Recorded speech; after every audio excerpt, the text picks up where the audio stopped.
If you want to look like Spider-Man, you don't necessarily need to have his athletic abilities. You just need to be lean and aesthetic. But here's the twist. You can actually do that with just simple resistance training. It isn't about being bulky like a bodybuilder. It's about sculpting a physique that looks fast, strong, and sharp. So let's break down how to train to get that Spider-Man look and how lifting can get you there. Welcome to the channel. If you're new here, my name is Devin. I'm a certified personal trainer and strength coach. I'm also a certified nerd, and I help people like you get in shape like your favorite characters. If this sounds like something you're interested in, like, subscribe, and share so we can make an army of ripped nerds. So as we dive into the training, it's really important to know exactly why Spider-Man's physique looks so darn aesthetic and why it flows so well. First off, we're going to be kind of looking at a culmination of all different versions of Spider-Man, from the live action to the cartoons to the comics, and these are the commonalities between every single one of these. First off, he's extremely lean. So to get this kind of physique, you're going to have a low amount of body fat and be lean yourself. But what are the actual muscles that pop out with his physique? Well, to start off, he has a really good chest. His chest is really defined in almost all versions. And to have a defined chest, you have to make sure you're working both parts out, which would be the lower and the upper parts of the pec.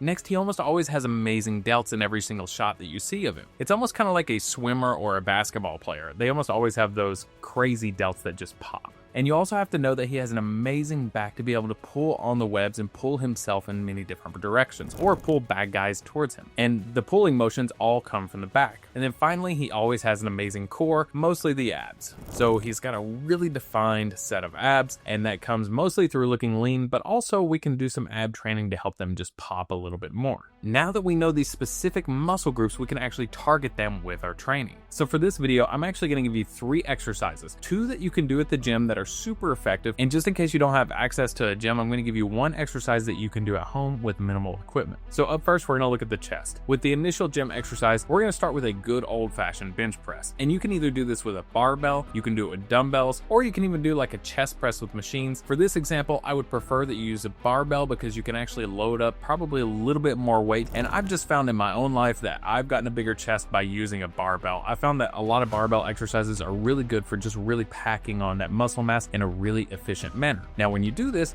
make sure that you have a good arch in your back. You go all the way down, touch the bottom of your chest, and then go all the way up. None of the half rep stuff or anything like that. Make sure to have a full range of motion, and that goes for all of these exercises. You'll probably hear me repeat that with all of these. So make sure to have a full range of motion, down, touch the chest, all the way up. That's exercise number 1. Exercise number 2 in the gym is going to be the dumbbell incline press. I love this exercise because not only is this targeting more of the upper pecs, but it also still targets the lower pecs as well. And with the dumbbells, you can actually get a full range of motion, even more than the barbell. You can actually get a deeper stretch. It's just a little bit less stable than something like a machine or maybe even a barbell. But with this, you can go down and get deep stretch in the chest and then go up and get a really good squeeze. You can also kind of go down and out and then up and in. So it's not just one locked motion right there. The actual incline of the bench doesn't really matter so much. It depends on like what feels best for you. Somewhere around 45 degrees usually works really well. You can go up or down just a little bit from there. And then our exercise that we have at home is simply going to be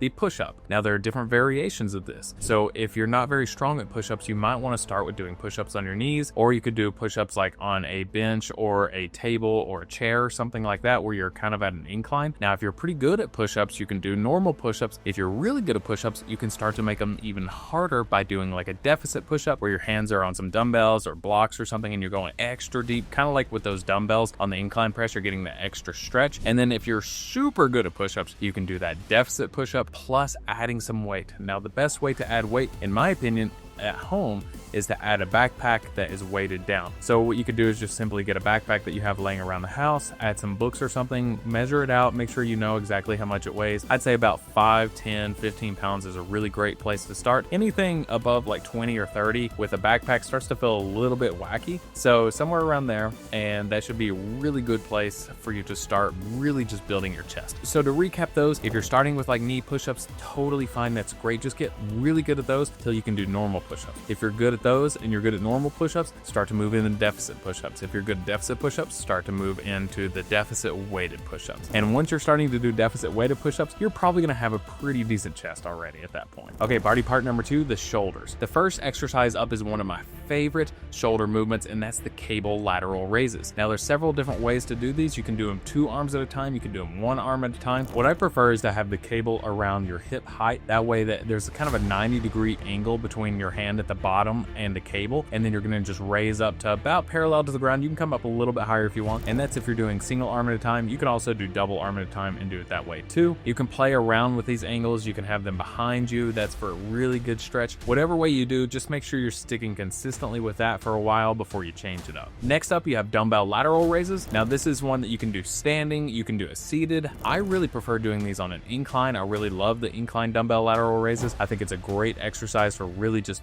building those delts and getting a good stretch at the very bottom. And then if you don't have any equipment and you're working out from home, what you can do is take that backpack that you may use for push-ups and just weight it back down, and then we're gonna do something called upright rows. So that's where you're just raising your arms up like this. You're keeping the backpack close to you. Make sure that when you do this, your elbows are kind of coming in front of you. You don't want to be pulling them back. Have the elbows in front of you just like that, and that will help out the shoulder joint, help it not feel so impinged or anything, and it'll feel very smooth. You should feel your shoulders working, and that's a really great exercise. And before we get to the back, a quick side note, all of this training is extremely important, but if you don't know how to eat to get lean, then it's not going to really matter that much. So make sure to stick around to the end for extremely important nutritional advice to help you get lean. All right, up next is the back.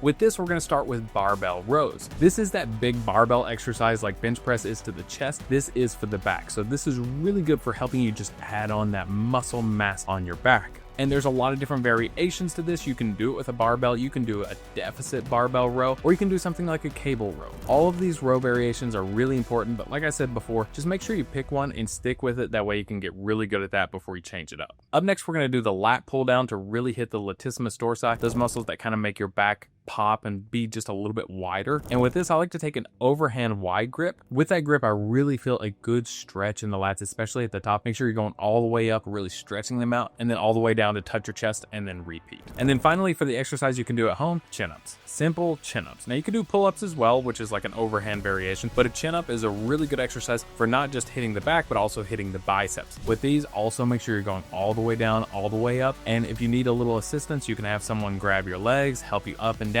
You can have like your feet on a chair to kind of assist you, or you can use some bands or something like that. Whatever you need to do, just make sure that you're doing it with a good full range of motion. And the last group of muscles that we're going to be hitting are the abs. So there's some common misconception with the abs. A lot of times people think that you just need to do like 1,000 reps to really hit the abs hard and really work them out. And that's just not the case. You shouldn't be training your abs any differently than you would your chest, your biceps, your back, your legs, or anything like that. The abs need the same number of reps, the same number of sets, which we'll go over here in just a bit, as everything else, and they need a full range of motion. You don't want to be on the ground just doing that little crunch pulse thing, right? So we need a full expansion of the abs and a full contraction. So with this, one of my favorite exercises is the simple crunch. Now to get an actual full expansion, if you're at the gym, you can use something like a Bosu ball or a stability ball. If you're at home, simply put a pillow behind your back and just make sure that you're expanding all the way and contracting all the way. So that really targets all of the abs, but especially the upper abs. Now, if you want to really hit the lower abs, I prefer something called the reverse crunch. So we're going to add these in, and you can put a pillow at home under your butt if you have any sort of low back tension. With these, just make sure you're going all the way down, all the way up with your legs as well, and then you're bringing your legs up into the air if you can. You're shooting your butt off of the ground. You're going to feel really tight squeezing those abs, and I guarantee this is just going to make them burn like crazy. And then finally, Spider-Man has really good obliques in almost every shot of him. So one of my favorite exercises for this is the oblique or Russian twist. So with this exercise, what I found is don't just go to the side, but actually go to the side and almost come back. So as you go to the side, almost come back and touch the ground behind your butt if you can, or get really close, and that will really help you feel that crunch right there in those obliques. All right, so these are the basic exercises, but they don't really mean much if you don't know how to implement them. So the way you implement these into a really scientific training program is through the 3 basic training principles. We have overload, which basically states that each week needs to be a little bit harder than the last. So if you did like 10 pounds on an exercise the first week, the next week you would want to go 15 pounds, then you'd want to go 20 pounds, then 30 pounds, something like that. You'd want to have progressive overload over time. But the trick is that you can't just completely always do that. Otherwise, people would be benching like 10,000 pounds, or they would just be getting injured all the time. So what you have to do is like every 5 to 6 weeks, incorporate a deload week, which is like a week where you go half reps, half sets, half volume on everything, and you just kind of take it easy.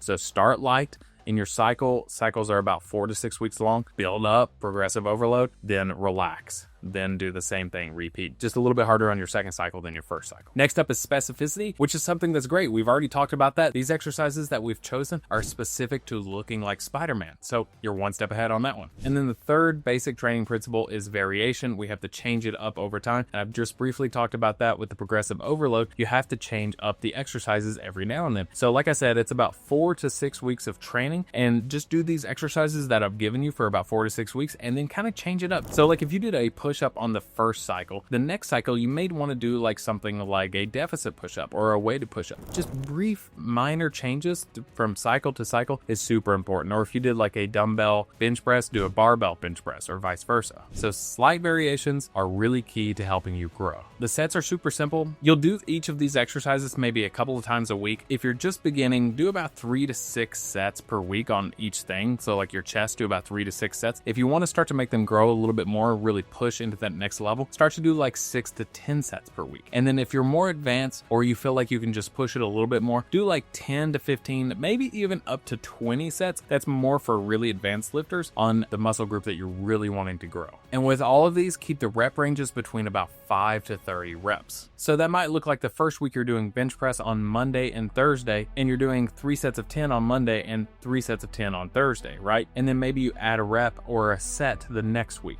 That way you're progressing over time. Yet, even if you know the exact exercises and how to implement them, it still doesn't mean much in terms of looking like Spider-Man if you don't get lean, which is where nutrition comes into play. Okay, so to get Spider-Man's physique, you either need to cut down in body weight, or you might need to bulk up a little bit if you're super skinny. Let's talk about if you're super skinny first. If you're super skinny, you just need to bulk up, and good news is you've already got that leanness to your physique, which is great. So we just need to pack on some muscle. And to do that, you're gonna need something called a hypercaloric diet, which means that you're just actually having more calories than you're burning throughout the day. The opposite is true if you need to cut calories. You need to have something called a hypocaloric diet. Now with both of these diets, you need to make sure you're having a lot of protein. That way you can build muscle and or keep your muscle as you're losing body fat. The optimal amount is somewhere around 1 gram per pound of body weight for yourself. So if you weigh something like 200 pounds, you want to shoot for something like 200 grams of protein per day. Now you can have a little bit less than that. Some research shows 0.7 does just fine, which would be like 140 grams of protein per day. Either way, you're probably not having enough protein yet, so make sure to have enough in your diet. And I recommend using tracking apps to really help you with this. And if you're not used to doing this, you're brand new to tracking your nutrition, then just start off by tracking what you're already having for a few weeks, and then simultaneously tracking your weight. And if your weight is staying the same, that means you're having a isocaloric diet. And if you want to gain, start to add some nutrition from there. If you want to lose, start to take some away. So let's say you're having like 2,000 calories per day on an isocaloric diet and you're staying the same weight, and you want to lose weight. All you need to do that next week is take off about 200 to 300 calories per day and just kind of keep track of your weight and see how it fluctuates over time.